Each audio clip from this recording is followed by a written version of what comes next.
دلته باز راپورته کیږي د ډاکټر صاحب نجیب په پاړه باندې احساساتي خبرې کوي. کم ورته پاتې ده چې ډاکټر صاحب نجیب چې د ادم واچو ټول مجاهدین بچاپو. ګورئ داسې معجزې ورته مه جوړوئ، خبر د معجزو نه ده. او په منګ او تاسو کې دا عادت دی چې منګ معجزې جوړو.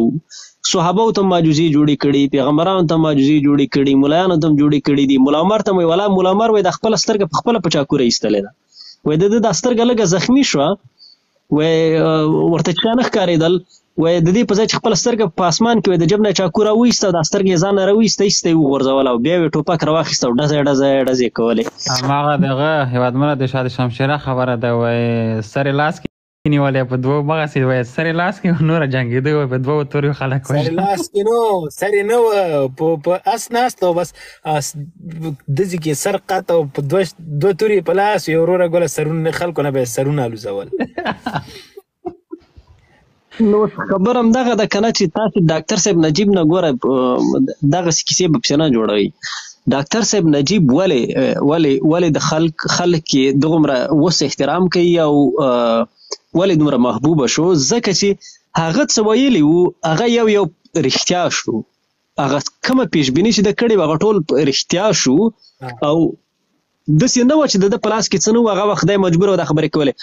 ده ویلې چې راځئ دا قدرت هم درته پاتې، راشئ تاسې واخلئ، خو ګورئ دا څه چې روان کړي دي تاسې خپلواکه نه یئ او دا په کوم ډول باندې تاسې غواړئ کابل ته راشئ، دلته به د وینو ویالې بهیږي. او همدا کار وشو. په دغه خاطر باندې خلک اوس هغه په خو باندې یادوي. او داسې یو سړی و چې په دې مسله باندې سر خلاص نو که هغه ژوندی پاتې شوی وای نو دغسې وضعیت په افغانستان کې نه رامنځته کېده. موږ په دې خاطر باندې دغه درناوی کوو، افغانان په دې خاطر باندې یادوي او د دغه فکر غواړي دغه فکر را ژوندی وساتل شي. او هغه کوم ارمانونه چې ده لرودل دا د افغان ارمانونه دي او د هر وطن دوست افغان د ارمان دی. نو په دې خاطر باندې موږ دغه خبرې په دغه باندې کړي دي او په همدغه خاطر به دا خبرې وکړي. نو نور ترې دغه مه جوړوي لکه څنګه چې وایي د نور محمد ترک اول وارې زه ګورم په لایف کې چې یو څوک یې طرفداري کوي، ولا په ټول ژوند کې ما اول وارې څوک ولیده ستاسې طرفداري کوي.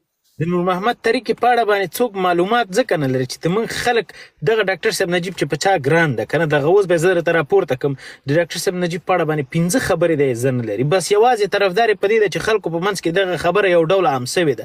موږ ډېری دغسې توله والا خلک یو چې چېرته خلکو د چا طرفداري وکړه بس ټول همغه پسې منډې وهو، حالانکې چې د هغه په اړه باندې معلومات اصلا دی لري نه. چې ډاکټر صاحب نجیب ورنه پوښتنه وکړي چې څو کلنۍ ډېر به همدا اوس خبر نه